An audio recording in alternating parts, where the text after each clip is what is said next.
nous sommes très heureux d'être avec vous dans cette série « Pourquoi je ne suis plus témoin de Jéhovah ». Comme à l'accoutumée, vous savez très bien, nous précisons toujours au début de nos présentations, il n'y a pas un problème avec les témoins de Jéhovah. Ce que nous adressons dans ces présentations, c'est surtout leur doctrine. Donc quand nous parlons d'une dénomination, ça n'a aucun rapport avec les personnes qui constituent cette dénomination, mais beaucoup plus l'enseignement. Et c'est pourquoi si ceux qui veulent répondre, ils doivent répondre aussi d'une manière rationnelle sur les arguments que nous avançons et non sur des personnes.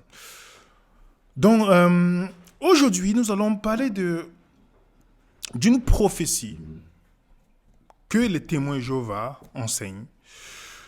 Et vous savez que pour ceux qui, même si vous n'avez jamais été témoin de Jéhovah, cette présentation vous intéresse si vous êtes chrétien, vous êtes censé aller évangéliser et que vous avez sûrement des connaissances ou peut-être dans l'avenir, si on ne sait jamais, vous pourrez rencontrer un témoin de Jéhovah. Il est toujours important de connaître ce que les autres pensent, ce qu'ils croient. Lorsque vous avez traité ce que les gens croient, c'est plus facile de voir l'approche ou d'échanger avec ces personnes sur ces points d'une manière cordiale. Donc, Jésus est-il venu en 1914, comme le stipule le témoin de Jéhovah? Voilà ce que nous allons traiter aujourd'hui. Peut-être ça va choquer beaucoup parmi vous. Peut-être vous n'avez jamais entendu parler de ça. Comme toute secte qui sort des Millers, parce que toutes les sectes millérites, comme on le dit généralement, sont toujours dans le calcul des dates. La date de la venue de Jésus-Christ. Vous allez voir, selon les dénominations qui sortent des Millers, d'autres vont dire 1844, d'autres vont dire 1888, d'autres vont dire 1853. Vous allez voir que c'est toujours des dates sur le retour du Christ. C'est quand même bizarre que comment est-ce que les gens peuvent même donner autant de crédit à cette dénomination quand Jésus lui-même a dit que personne ne connaît ni l'heure ni la date. Ça devait déjà être un point qui devait interroger les gens. Si quelqu'un se lève aujourd'hui et dit « Je vais vous montrer la date que Jésus vient bientôt », c'est un indice que cette personne, c'est un imposteur, comme Miller. Après, il s'est confessé à la fin, c'est ce qui nous intéresse. Donc, les témoins de Jéhovah croient que Jésus est venu en 1914. C'est pourquoi j'intitule 1914, c'est le talon d'Achille des témoins de Jéhovah. Beaucoup de gens quittent la religion une fois qu'ils ont compris la supercherie de cette date. Et c'est ce que vous et moi, nous devons connaître dans nos échanges avec les témoins de Jéhovah. Donc c'est une date 1914, une date importante. Comme d'autres dénominations, 1844, c'est une date importante.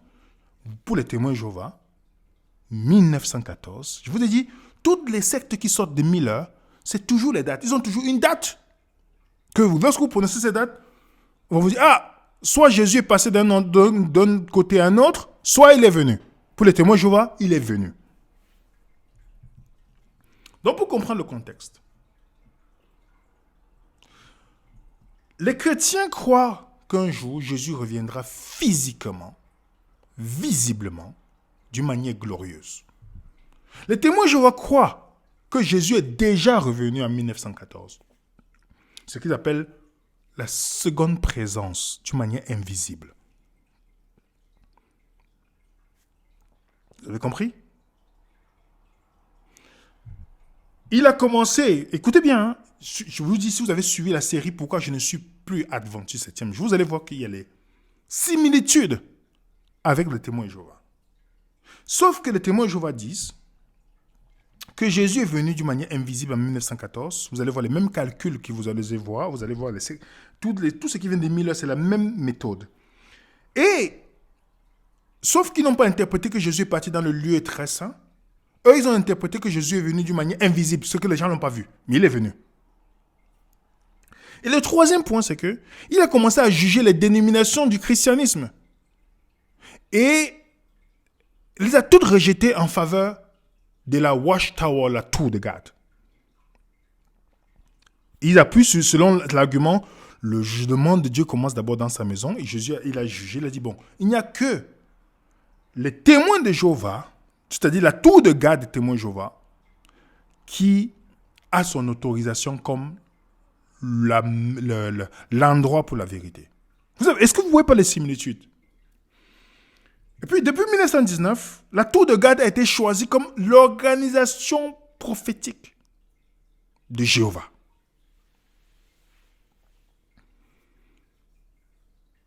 Vous avez compris? Et toutes les religions qui sortent de Miller ont toujours une particularité. La vérité, c'est chez eux. Dieu a rejeté tout le monde, mais c'est eux qui ont la vérité. C'est eux, Israël spirituel. Lorsque vous voyez déjà une dénomination, vous dit, nous sommes Israël spirituel, sachez que vous êtes dans l'arnaque totale. Pour ceux qui ont vu la vidéo, la différence entre Israël et l'Église que j'ai faite récemment par la grâce de Dieu. Donc maintenant, allons un peu plus loin. Dans les documents de témoins de Jéhovah, pour confirmer ce que je vous dis, afin que ça ne passe pas comme une accusation, mais que ce soit basé sur les faits. La tour de garde, Watchtower, 4 janvier 1986, la page 31, en 1914, a marqué la fin des années des gentils et l'établissement du royaume de Dieu dans les cieux, ainsi que le moment de la présence prédite du Christ. Vous avez compris? 1914.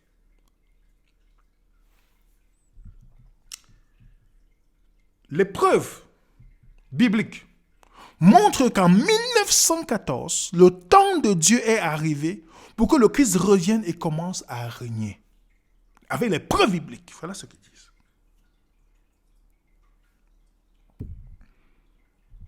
Watchtower, on va lire 15 décembre.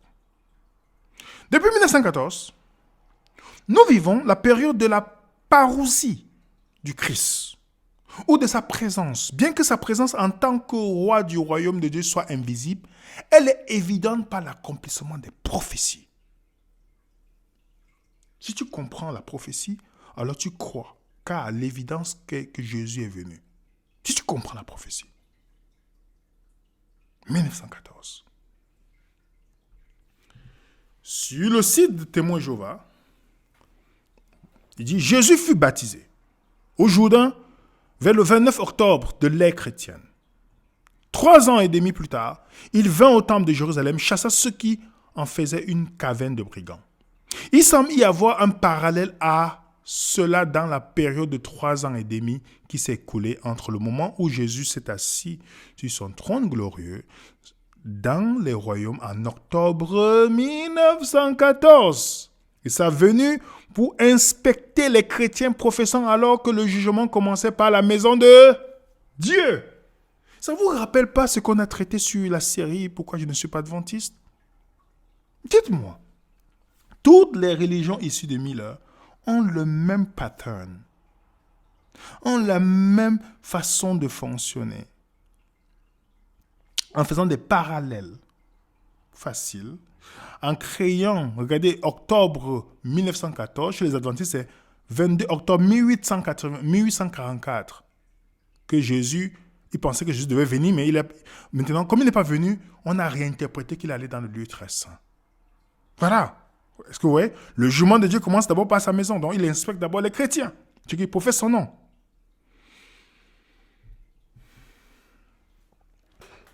Que la chrétienté nie qu'en 1918 soit la date de la venue soudaine du Christ, du Seigneur Jéhovah dans son temple spirituel en tant que Dieu du jugement, accompagné de son ange de l'Alliance Jésus-Christ. Et le jugement est en cours depuis le printemps 1918. Le jugement investigatif, le jugement est en cours depuis. Mais qui est-ce qui a pu faire face à ce jugement à ce jour de sa venue au temple avec son ange de l'Alliance et le supporter? Ce sont ceux qui sont sincèrement, c'est ceux qui ont cherché sincèrement cherché Jéhovah. En arrivant pour inspecter l'esclave en 1918, L'esclave, c'est les témoins Jéhovah. Le Christ a trouvé un reste des disciples fidèles, loin de l'esprit, qui, depuis 1879, utilisait ce journal et d'autres publications basées sur la Bible pour fournir de la nourriture spirituelle au moment opportun. Il les a reconnus comme son instrument collectif ou esclave. Et en 1919, il leur a confié la gestion de tous ses biens terrestres.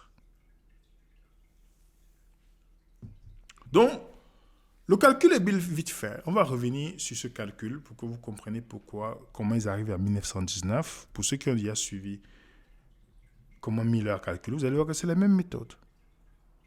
Oui, je vais vous donner le site. Regardez le site. Ok? Je vais revenir là-dessus tantôt pour que vous puissiez comprendre comment ils sont arrivés à la date de 1914. Ok? Vous allez voir que les calculs sont parallèles à d'autres dénominations issues des Miller. C'est la même. Je vous dis une chose. C'est la même méthode. C'est l'héritage de Miller que ces gens appliquaient. Donc, si on veut récapituler, Jésus a commencé sa deuxième présence en 1914. Il a jugé et rejeté toutes les confessions du christianisme. Ensuite, il a choisi la tour de garde comme son fidèle esclave. Pour terminer, l'autorité de la tour de garde est établie sur la terre. Alors, comprenons une chose. Pourquoi je mets cette pyramide? Parce que les religions qui sont issues de Miller sont basées sur une structure pyramidale. Que si vous comprenez l'enseignement, c'est basé sur une structure pyramidale. Ça veut dire la base. Si ils ont raison, alors on devait devenir tous témoins de Jéhovah. Mais s'ils ont tort, si la base elle est fausse, que 1914 est faux, comme si tu démontres que 1944 est faux, tout le reste là tombe dans l'eau. Si c'est vrai que Jésus est venu en 1914, que nous on ne l'a pas vu, mais qu'il est venu, alors les témoins de Jéhovah ont raison et on doit suivre la tour de garde comme la direction sur la terre. Mais le problème, c'est qu'il y a poussé beaucoup de témoins de Jéhovah qui commencent à se poser des questions, à quitter. On a des contacts récemment encore, des anciens témoins de Jéhovah qui nous ont contactés pour nous parler justement de l'incohérence des dates et des prophéties. Une chose que vous devez savoir, parce que beaucoup de témoins de Jéhovah ne connaissent pas l'histoire justement derrière, c'est que la tour de garde enseignait à l'origine quelque chose de très différent de 1914. Parce qu'il y a plusieurs dates qui ont été données. Il y avait d'abord 1874, avant d'arriver à 1914. Joseph Franklin Rutherford, né le 8 novembre 1869 à Versailles, au Missouri. Il est mort le 8 janvier 1942 à Santiago, en Californie. Il est connu sous le nom de Juge Rutherford. Qui est-il? C'est le deuxième président de la tour de garde, donc quelqu'un de très influent. Deuxième président de la tour de garde. Respecté. Et voilà ce qu'il nous disait en 1927, à la page 200, The Harp of God. Il disait: cette grande augmentation de la connaissance et des déplacements massifs des gens dans les différentes parties de la terre sont sans aucun doute un accomplissement de la prophétie témoignant du temps de la fin. Vous allez voir, les religions issues de Miller axent beaucoup plus l'enseignement sur le temps de la fin et le jugement qui est en suspension. Il continue, dit: ces faits physiques ne peuvent être contestés et sont suffisants pour convaincre tout esprit raisonnable que nous sommes dans le temps de la fin depuis 1700, donc 1799. La dernière partie du temps de la fin que Jésus désigne comme un temps de moisson, car il dit la moisson, c'est la fin du monde. Il a déclaré qu'il serait présent en ce moment-là. À partir de 1874, se situe la dernière partie de la période du temps de la fin. À partir de 1874, se situe le temps de la seconde présence du Seigneur, comme indiqué ci-dessus. Donc, il croyait d'abord que le temps de la fin, c'est 1799, et que Jésus est venu dans sa présence invisible en 1874. Voilà la première date. Il croyait. OK? Et dans Studies in Scriptures, le volume 4, la page 627, page 621, il dit « Notre Seigneur, le roi désigné, est désormais présent depuis octobre. » Comprenez bien. Octobre 1874, après Jésus-Christ. Vous n'avez pas remarqué qu'il y a toujours, chez les Adventistes, c'est 22 octobre. Témoin Jéhovah, c'est octobre toujours. Regardez bien. Voilà ce qu'ils croyaient. OK? Que Jésus, la date a changé. C'est devenu 1914. Avant, c'était 1874. Et ils avaient même déclaré que 1914 était censé être la bataille d'Armageddon et non la seconde présence de Jésus. Dans Study in the Scriptures, voilà ce qu'ils disent. Compte tenu des solides preuves bibliques concernant les temps des gentils, nous considérons comme une vérité établie que la fin définitive des royaumes de ce monde et l'établissement complet du royaume de Dieu sera accompli d'ici la fin des années 1914. Toujours, ne soyez donc pas surpris si, dans les chapitres suivants, nous présentons des preuves que l'établissement du royaume de Dieu a déjà commencé et que la prophétie indique que l'exercice du pouvoir doit commencer en 1878 après Jésus-Christ. Et que la bataille du grand jour du Dieu Tout-Puissant, après chapitre 16-14, qui se terminera en 1914 après Jésus-Christ, avec le renversement complet de la domination actuelle de la terre, a déjà commencé. Après chapitre 16 parle de la guerre d'Armageddon. Donc pour eux, il a été achevé en 1914. Et ils parlent de ça comme une évidence et qu'ils ont les preuves de ce qu'ils disent. Alors, déjà, comment pouvons-nous croire déjà ces différentes dates? Parce qu'en 1914, maintenant, ils disent que c'est la venue du Christ invisible. Pourtant, Jésus-Christ, plusieurs fois, ils ont dit 1874. Maintenant, et ils avaient aussi dit la guerre de l'Armageddon, c'est en 1914. Donc, comment pouvons-nous croire avec les différentes dates? Donc, comment la tour de garde, Watchtower, a changé de doctrine? Vous allez voir que toutes les religions issues de Miller, ils ont toujours un seul point commun. Ils vont vous dire toujours, la révélation est progressive pour justifier l'incohérence des dates qu'ils donnent. Regardez par exemple, il dit 1799, la fin des temps. 1874, la seconde présence du Christ. 1914, la bataille d'Armageddon. 1914, le temps de la fin et la Seconde Guerre mondiale. Quelle date? Ici, on va plus loin. Voilà ce qu'ils disent en 1881, la page 3 dans la tour de garde de février.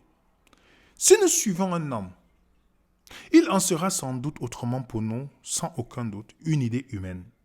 En contredirait une autre, ce qui était une lumière il y a 1 an, 2 ou 6 ans seraient considérés comme des ténèbres aujourd'hui. Mais avec Dieu, il n'y a pas de variation. Une nouvelle vision de la vérité ne peut jamais contredire une vérité antérieure. La nouvelle lumière n'éteint jamais l'ancienne lumière, mais l'augmente. La véritable augmentation se fait en ajoutant, non en substituant l'une à l'autre. Pour parler de là. Au lieu de dire, on se trompe, on s'est trompé, ils disent toujours, non, c'est une nouvelle lumière. Ok? Au lieu de dire, on s'est trompé. Et ils disent, et quand on voit comme ça, c'est qu'est-ce qui les guide? C'est Dieu ou les hommes qui les guident? Parce que si nous allons dans la Bible enseigne un retour visible du Christ. Matthieu 24. Car ils s'élèveront de faux Christ, de faux prophètes. Ils feront de grands prodiges, des miracles au point de séduire, s'il était possible, même les élus. Voici, je vous les annonçais d'avance. Si donc on vous dit, voici il est dans le désert, n'y allez pas. Voici il est dans la chambre, ne le croyez pas. Car comme l'éclair part de l'Orient et se monte jusqu'à l'Occident, ainsi serait l'avènement du Fils de l'homme. Matthieu 24. Aussitôt, après ces jours de détresse, le soleil s'obscurcira. La lune ne donnera plus sa lumière, les étoiles tomberont du ciel, les puissances des cieux seront ébranlées. Alors le signe du Fils de l'homme paraîtra dans le ciel. Toutes les tribus de la terre se lamenteront. Elles verront le Fils de l'homme venant sur les nuées du ciel avec une puissance et une grande gloire. Vous avez compris? Vous comprenez, les amis? Continuons. Mais vous recevez une puissance, le Saint-Esprit venant sur vous. Vous serez mes témoins à Jérusalem, dans toute la Judée, la Samarie, jusqu'aux extrémités de la terre. Après avoir dit cela, il fut élevé pendant qu'ils le regardaient, et une nuée le déroba à leurs yeux. Et comme ils avaient les regards fixés vers le ciel pendant qu'ils s'en allaient, voici deux hommes vêtus de blanc leur apparurent, et il dit, « Hommes galiléens, pourquoi vous arrêtez-vous à regarder au ciel? Ce Jésus qui était enlevé au milieu de vous viendra de la même manière que vous l'avez vu en allant au ciel. » Est-ce que vous comprenez ici? Le texte est clair. La manière que Jésus viendra, ce serait d'une manière visible. La même manière que son départ était visible aux yeux des disciples, sa venue sera visible. Hébreux chapitre 9. Autrement, il aurait fallu qu'il eût souffert plusieurs fois depuis la création du monde, tandis que maintenant, à la fin des siècles, il apparut une seule fois pour abolir le péché par son sacrifice. Et comme il est réservé aux hommes de mourir une seule fois, après quoi vient le jugement, de même, qui s'est offert une seule fois pour porter les péchés de plusieurs, apparaîtra sans péché une seconde fois à ceux qui l'attendent pour leur salut. Donc le parallèle ici du livre d'Hébreux dit, de la même manière Jésus est venu, il va venir la seconde fois. Il va apparaître. La première apparition de Jésus, elle était visible. La deuxième apparition, visible aussi.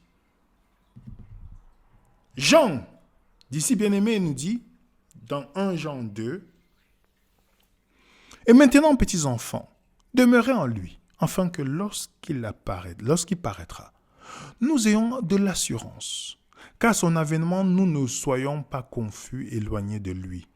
Bien-aimés, nous sommes maintenant enfants de Dieu. Et ce que nous serons n'a pas encore été manifeste, mais nous savons que lorsque cela sera manifesté, nous serons semblables à lui parce que nous le verrons tel qu'il est. » Vous comprenez? Lorsqu'il apparaîtra et nous le verrons tel qu'il est. J'en continue. Tout ce qui était dès le commencement, ce que nous avons entendu, ce que nous avons vu de nos yeux, vous comprenez? Ce que nous avons à contempler, ce que nos mains ont touché concernant la parole de vie, car la vie a été manifestée et nous l'avons vue. Vous comprenez? Nous l'avons vue. Et nous lui rendons témoin, nous vous annonçons la vie éternelle qui était auprès du Père et qui nous a été manifeste. Donc, Tout comme Jésus a été vu lors de sa première présence, il sera vu lors de sa seconde présence. Et Apocalypse nous confirme encore, nous parlant de tout œil le verra quand il viendra. Tout œil, tout le monde, personne ne pourra vous annoncer la venue du Christ. Si quelqu'un vous dit le Christ, il est arrivé à Rome, s'il est arrivé aux États-Unis, allez regarder, les chaînes de télévision vont le montrer. Si vous avez besoin d'une chaîne de télévision ou Internet pour voir Jésus, c'est que ce n'est pas Jésus qui est venu. On ne vous annoncera pas la venue de Christ. L'éclair, quand l'éclair dans le ciel, personne n'a besoin, tout le monde le voit, comme Matthieu 24 le décrit. Ok? Maintenant, regardons c'est quoi parousia, ce que les témoins Jéhovah utilisent pour dire Jésus apparu, c'est l'apparition invisible, parousia. Parousia, qu'ils appellent seconde présence. La définition, parce qu'on le trouve 24 fois dans le Nouveau Testament, la présence, la venue, l'arrivée, l'avènement, le retour futur visible de Jésus-Christ. Voilà. La Bible parle de retour visible. Mais les témoins Jéhovah, non. Ils ont, comme je vous dis, les sectes issus de Miller ne vont pas se baser sur la Bible uniquement. Ils vont dire la Bible, c'est un attrape, comme la meçon qu'on attrape un poisson. Mais après, on va vous dire que non, il y a d'autres écrits que vous devez avoir comme source de référence. Le témoin Jéhovah, lorsqu'il lit parousia, il va suivre l'interprétation qui lui est donnée par la tour de garde. Il ne va pas respecter ce que la Bible dit. Le mot parousia, que vous voyez quand on dit l'apparition que Jésus est venu, on le trouve dans 1 Corinthiens 16, verset 17. Je me réjouis de la présence de Stéphanas. Est-ce que Stéphanas était invisible ou visible quand il était là? 2 Corinthiens 7, verset 6. Mon Dieu, qui console ceux qui sont abattus, nous a consolés par l'arrivée de Tite. Est-ce que Tite est venu d'une manière invisible? Philippiens 1, verset 26. Afin que par mon retour, parousia, auprès de vous, est-ce que le retour de Paul est invisible ou visible? Ça c'est juste une multitude d'exemples que je vous donne ici. Paul parle de sa présence qui est visible et non invisible. Il parle à des gens présents.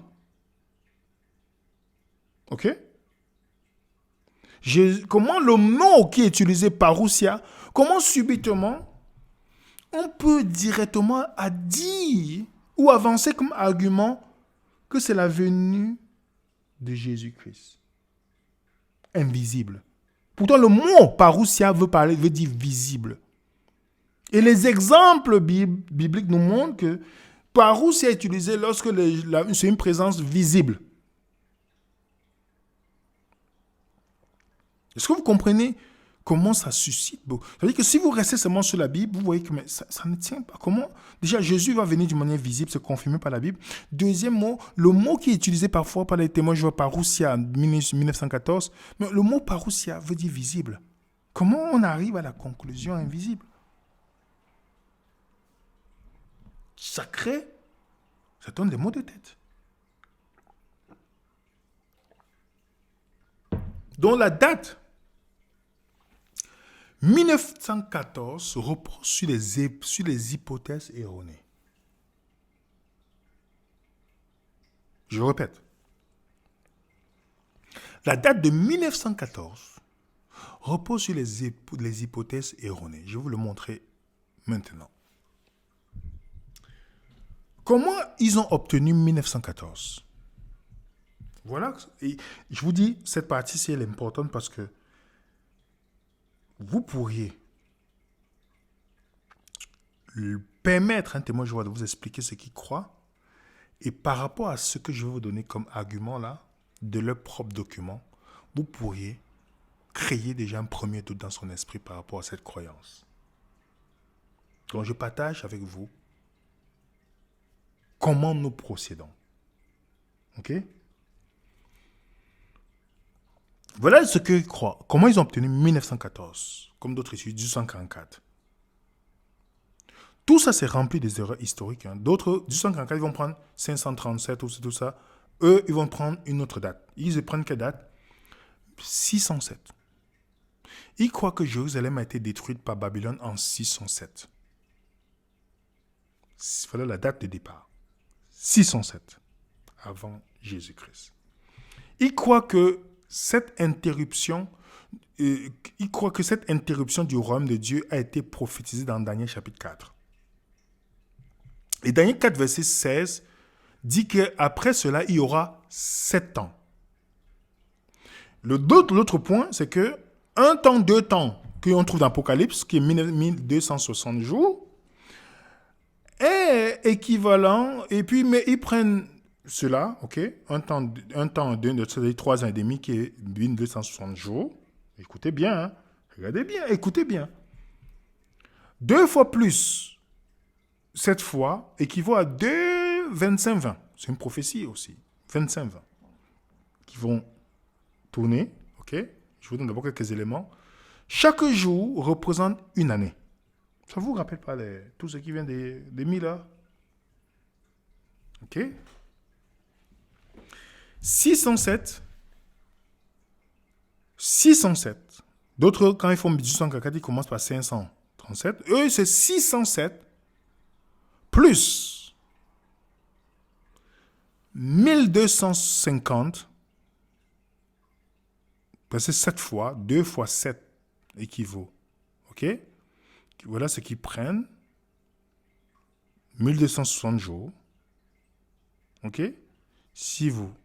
Et puis 2 fois 7. Qu'est-ce que vous obtenez? Donc 3 ans et demi. 3 ans et demi. Vous avez 7. Ça veut dire que fois 2. Donc si vous voyez la date de début qui est 607. Et que vous avez l'autre qui est 2, 25, 20. On est à 1914. Ok? 1914. D'après la déduction.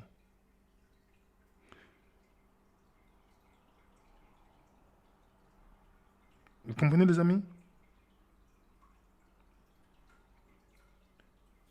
Est-ce que vous comprenez?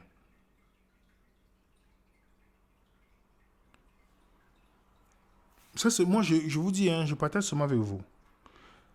Maintenant, ce que moi j'utilise lorsqu'il me parle, même si ce n'est pas compréhensif, je pars dans la date qu'ils ont donnée.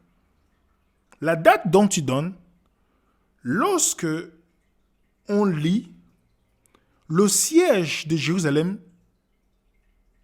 se termine par sa prise en 587-586 et par la déportation des citoyens éminents avec une nouvelle déportation en 582. C'est prouvé historiquement.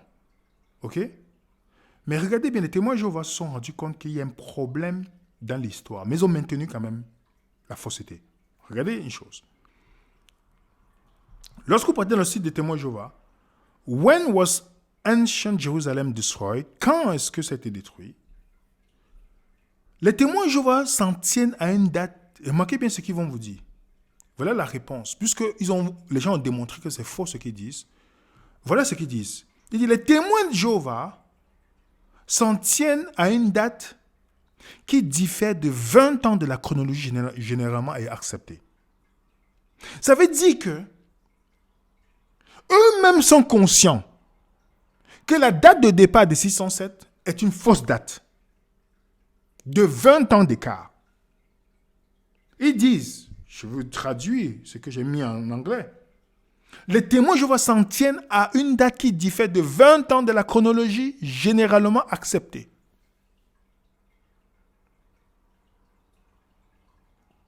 Tout est faux. Si la date déjà, oublions d'abord une année, la date de départ est déjà fausse. Mais qu'est-ce qu'ils ont fait? Ils ont maintenu ça. Ils ont maintenu. Non seulement le mot parousia veut dire que Jésus vient visible, d'une manière visible, ils ont tort là-dessus. La deuxième chose, ils ont changé les dates plusieurs fois. La troisième chose, même ce qu'ils choisissent comme date n'est pas en accord avec l'histoire. Alors pourquoi fixer une date? Pourquoi fixer une date? 1914 se repose sur les hypothèses erronées. Jésus dit, personne ne connaît ni l'heure ni le jour, personne, ni les anges. Jésus était sur la terre, voilà, personne. Matthieu 13, pour ce qui est du jour, personne ne le sait. Personne. Il répondit dans Acte 1, ce n'est pas à vous de connaître le temps ou le moment que le Père a fixé de sa propre autorité. Les sectes qui viennent de 1000 heures sont toujours en train de regarder. Ils ont prédit les temps de la fin plusieurs fois avant de s'arrêter. Oui. Avec l'avènement d'Internet, ils ont préféré arrêter de prédire les prophéties. Ok? Alors, moi je termine avec ceci, après avoir montré que les dates sont, il y a plusieurs dates, que la date de départ historique, elle est fausse déjà, que le parousia veut dire visible et non invisible, et que Jésus n'a jamais demandé de regarder la date. Et moi, je pose une question souvent aux témoins de Jéhovah. Si vous leur posez la question, lorsqu'ils vous disent que oui, Jésus est venu en 1914, ils vont vous dire, vous posez la question, pourquoi prenez-vous dans la Sainte Seine? Pourquoi vous prenez la Sainte Seine? Voilà ce qui est écrit. Car j'ai reçu du Seigneur ce que je vous ai enseigné, c'est que le Seigneur Jésus, dans la nuit où il fut livré, prit du pain.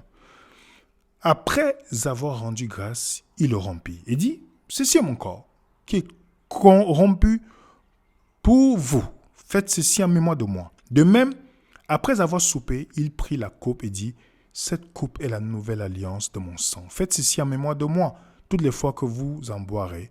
Car toutes les fois que vous mangez ce pain et que vous buvez cette coupe, vous annoncez la mort jusqu'à ce qu'il vienne. Alors, pourquoi je vous donne ce dernier argument? C'est que les témoins Jéhovah prennent la Sainte Seine qu'ils appellent de Memorial Meal. C'est pas tout le monde qui prend, c'est ceux qui sont loin qui le prennent. Alors, je demande, pourquoi est-ce que vous continuez à prendre la Sainte Seine qui est réservée pour les 144 000? Pourquoi vous continuez à prendre, pourtant, vous dites que Jésus est déjà venu?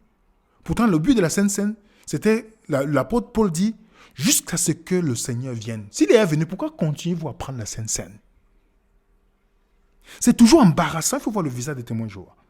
Une fois que vous le dites que mais Jésus est venu en 1914, il dit oui. Il dit mais la Sainte Seine, on prend pourquoi? Jusqu'à ce que Jésus vienne. Alors mais pourquoi continuez-vous à prendre la Sainte Seine? Pourquoi continuez-vous à célébrer la Sainte Seine? Ils sont embarrassés, les amis. Ils sont embarrassés parce qu'il n'y a pas d'argument. Il s'est rempli de contradictions. Jésus n'a jamais dit de calculer la date de sa venue. Donc 1000 heures a éloigné. C'est lui qui a créé toutes les fausses doctrines. La majeure partie des fausses doctrines qui sont nées aux États-Unis, c'est 1000 heures.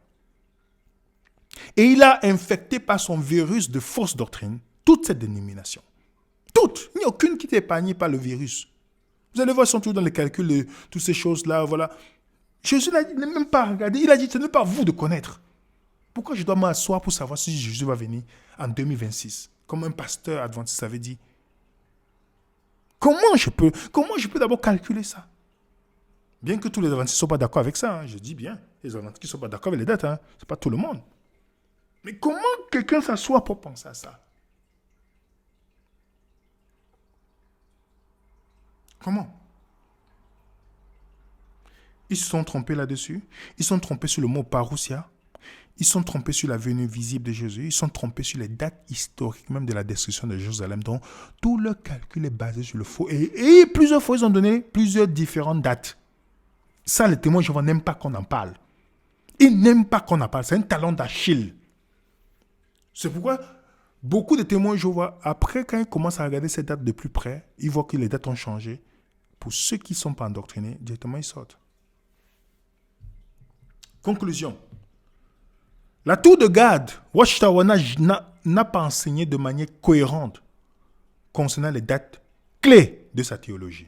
Elle a toujours changé. Vous comprenez? La Bible enseigne que le retour de Jésus-Christ sera physique et visible pour tous.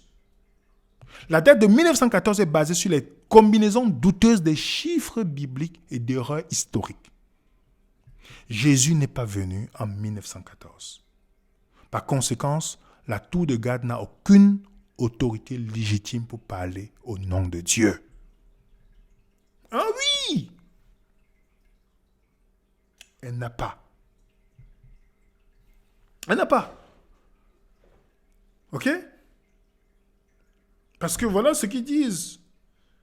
Ce décret divin émis en 2490 avant notre ère a marqué le commencement de la fin, le monde des impies. Songez à ce qu'il signifiait plus de 120 ans. Jéhovah allait amener le déluge des eaux sur la terre pour ravager dessous des cieux toute chair dans laquelle la force de la vie est en action.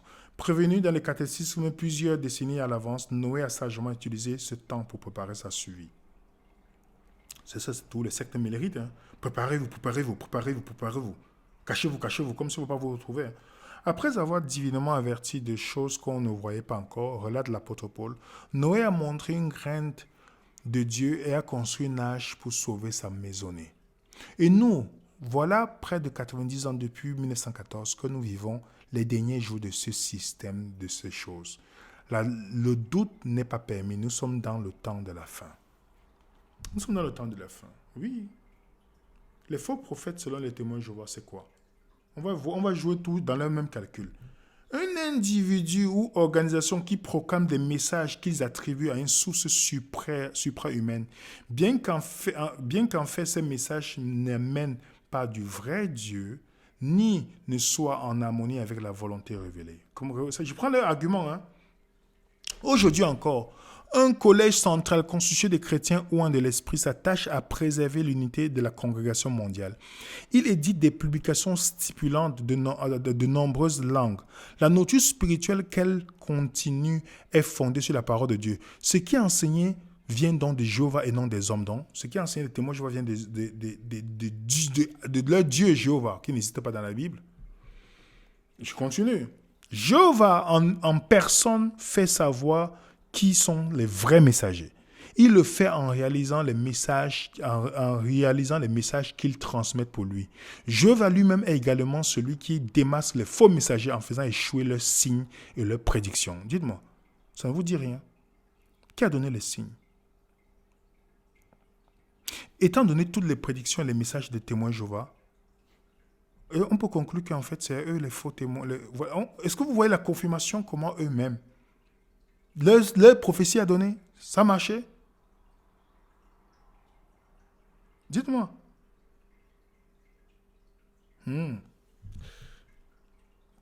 Depuis les jours du Christ, on l'a si souvent annoncé que beaucoup désormais ne prennent plus ces alertes au sérieux. Aiguillonnés, semble-t-il, par la proximité de l'an 2000, certains que les précédents déconvenus n'ont pas refroidi ont annoncé de nouveau la fin du monde. Toutes ces fausses alertes sont regrettables. Elles ressemblent aux cris poussés par le jeune berger farceur. Très vite, les jeunes gens n'y prêtent plus attention. Et quand le véritable cri d'alarme s'élève, il est ignoré. Voilà ce que même ils reconnaissent à la fin. Ils ont tellement donné les fausses dates. Les fausses dates. Alors, si vous donnez les fausses dates, vous êtes quoi? Vous êtes quoi selon la Bible? La Bible nous montre comment on reconnaît les faux prophètes. Quand le prophète parlera au nom de Jéhovah, ça c'est dans la Bible, hein, et que la parole n'arrive pas ou ne se réalise pas, c'est là la parole que Jéhovah n'a pas dite, le prophète l'a dite par présomption, tu ne devras pas avoir peur de lui. Alors tous les témoins de Jéhovah qui écoutent, ne craignez pas vos dirigeants. Ne craignez pas. Parce que c'est des faux prophètes. La Bible dit, prenez garde de ne pas vous laisser égarer, car beaucoup viendront à cause de mon nom en disant, moi je suis. Le temps est proche. Vous comprenez? Bien-aimés, ne croyez pas à toute parole inspirée, mais éprouvez les paroles inspirées pour voir si ça vient de Dieu. N'oubliez jamais de vérifier. Tout ce que vous disent ou les enseignent les gens, voilà une date que vous ne pouvez jamais démontrer historiquement. Elle est basée sur la date, sur une base fausse. Mais les témoins, je vais reconnaître, mais ils gardent cela. Mais les dates ont changé. Même là dans la Bible, c'est faux. Même la Bible n'a jamais dit de calculer le retour de Christ. Tout est faux. Mais combien de millions de témoins je vais croire? Vous comprenez pourquoi c'est très dangereux les religions organisées, où il y a des masses de personnes Par la peur, on les maintient. La fin des temps arrive. Préparez-vous. Allez vous cacher. Faites ceci. Toutes ces choses-là, tant que c'est la peur qui vous dirige, votre cerveau ne fonctionnera pas. Donc voilà les amis, ce que je voulais partager avec vous. La prochaine fois qu'on parlera de témoin, je vous en parlera. Est-ce que Jésus est mort sur un poteau ou sur la croix, comme ils le disent? Ok? Le document de cette étude, vous l'aurez dans le groupe Telegram. Le groupe Telegram, c'est juste sur le message épinglé en dessous de notre vidéo, le premier commentaire épinglé. Et merci encore pour vous, pour tout ce que vous faites. Merci pour votre coup de pouce que vous mettez sur la vidéo pour qu'elle soit référencée. Et nous vous souhaitons une bonne après-midi, bonne journée à tous. Que la paix et du Seigneur soit avec vous. À très bientôt. Suivez les raisonnements.